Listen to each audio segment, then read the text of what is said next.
Welcome to Prabha channel. Sambar தான் வேணும்.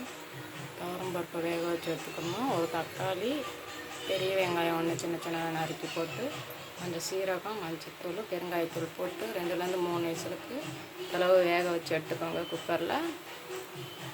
அடுத்து ஒரு பச்சை மிளகாய், அப்புறம் காய்கறியெல்லாம் நம்மளுக்கு தேவையானதாக சேர்த்துக்கலாம். நான் முருங்கைக்காய், கத்திரிக்காய், சின்ன வெங்காயம், மாங்காய் ஒரு 3 பீஸ் சேர்த்துருக்கேன். அதெல்லாம் நம்ம அப்படியே அதில் சேர்த்துக்கலாம். பருப்பு வேக வச்சதில் நல்லா மிக்ஸ் பண்ணி வச்சுக்கலாம். மிக்ஸ் பண்ணிவிட்டு இந்த உப்பும் சாம்பார் தூள் மட்டும் சேர்த்து தண்ணி சேர்த்து வேக வைக்க வேண்டியது. சாம்பாருக்கு தேவையான உப்பு சேர்த்துக்கலாம். சாம்பார் தூள் 2 ஸ்பூன் சேர்த்துக்கலாம்.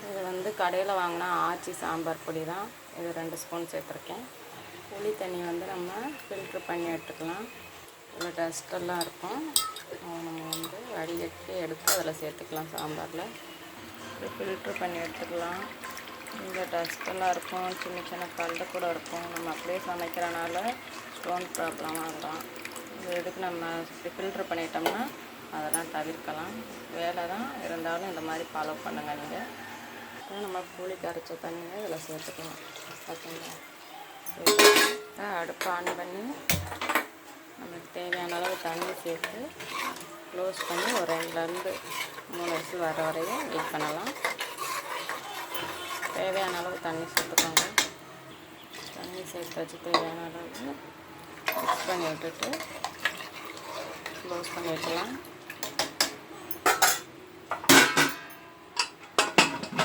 3 விசில் வந்துச்சு. அடுப்பு ஆஃப் பண்ணியாச்சு. இதுக்கு நம்ம கத்திரிக்காய் புளி போட்டு தான் செய்ய போகிறோம். கத்திரிக்காயை க்ளீன் பண்ணி தண்ணியில் வச்சுருக்கோம். பெரிய வெங்காயம் 2 சின்ன சைஸு, தக்காளி, புளி கரைசல் ரெடியாக இருக்குது. வாங்க செஞ்சிடலாம்.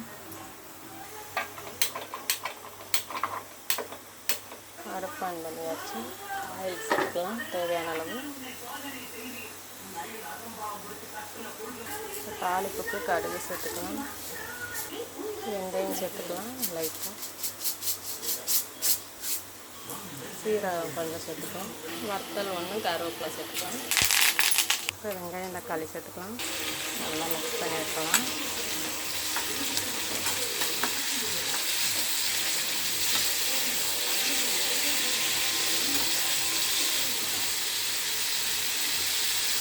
கத்திரிக்காய் சேர்த்துடலாம். நல்லா மிக்ஸ் பண்ணி வைக்கலாம்.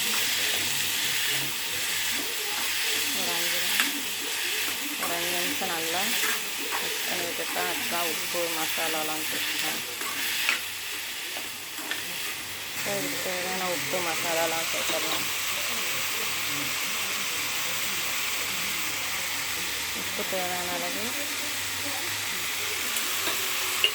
மஞ்சத்தூள் கொஞ்சம், சீரகத்தூள், மல்லித்தூள், மிளகாய்த்தூள், கொஞ்சம் குழம்பு மசாலா நம்ம வீட்டில் அரைச்சது. நல்லா மிக்ஸ் பண்ணி விட்டுட்டு 2 நிமிஷம் நல்லா வச்சு மிக்ஸ் பண்ணி வைக்கணும். இப்போ இதில் புளி தண்ணி சேர்த்துக்கலாம்.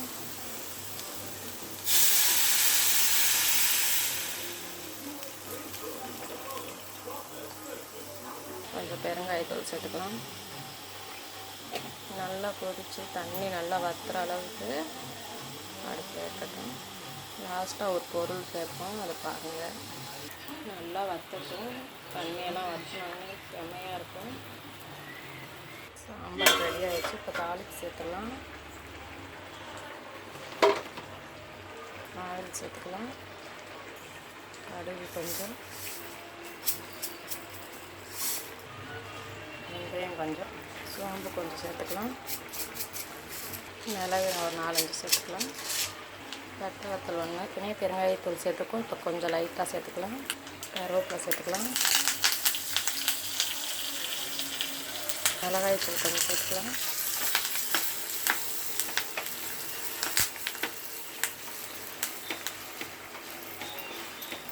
இந்த சாம்பாரில் சேர்த்துடலாம். சாம்பார் கலர் எப்படி மாறிடுச்சுன்னு பாருங்கள். இப்போ நெய் 1 ஸ்பூன் சேர்த்துக்கலாம். கொஞ்சம் சேர்த்துக்கலாம். பாருங்கள், கடையல் ரெடி ஆகிடுச்சு பாருங்கள், கத்திரிக்காய் கடையல்.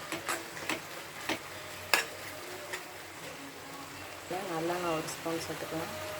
சாம்பாரில் கொஞ்சம் வெல்லம் சேர்த்துக்கலாம். செமையாக இருக்கும். இந்த ஹோட்டல்லலாம் செய்வோம்ல அந்த மாதிரி இருக்கும். அவ்வளோதாங்க. கொஞ்சம் கொத்தமல்லி தூணோடனே நம்ம சாம்பார் வச்சு கத்திரிக்காய் கடையிலையும் கொஞ்சம் வெல்லம் சேர்த்துக்கலாம். செமையாக இருக்கும். புளிப்பு, காரம், இனிப்பு இதெல்லாம் சேரும்போது செம்ம டேஸ்ட்டாக இருக்கும். இது என் பையனுக்கு ரொம்ப பிடிக்கும். இந்த கடைகள் கத்திரிக்காய்லாம் விரும்ப மாட்டாங்க. நார்மலாக சாம்பார்லலாம் போட்டால் இந்த மாதிரி செஞ்சு கொடுத்தா அவன் சாப்பிடுவேன். நல்லா சாப்பாட்டில் வந்து கத்திரிக்காயை சேர்த்து திரட்டியே சாப்பிடுவேன். இது மாதிரி நீங்கள் செய்யுங்க. தண்ணி வற்றும்போது இந்த காய்கள்லாம் நல்லா விளைஞ்சி மாதிரி மசிச்சு விட்டுறணும். அவ்வளோதான், செம்ம டேஸ்ட்டாக இருக்கும். செஞ்சு பாருங்கள். இது சாம்பார் சாதத்துக்கு செம்மையாக இருக்கும். தோசை சப்பாத்திக்கே இதை வச்சு சாப்பிட்லாம். அவ்வளோ டேஸ்ட்டாக இருக்கும். அவ்வளோதாங்க நம்மளுடைய சமையல். இன்னைக்கு ட்ரை பண்ணி பார்த்துட்டு எப்படி இருந்துச்சுன்ட்டு மறக்காமல் கமெண்ட் பண்ணுங்கள்.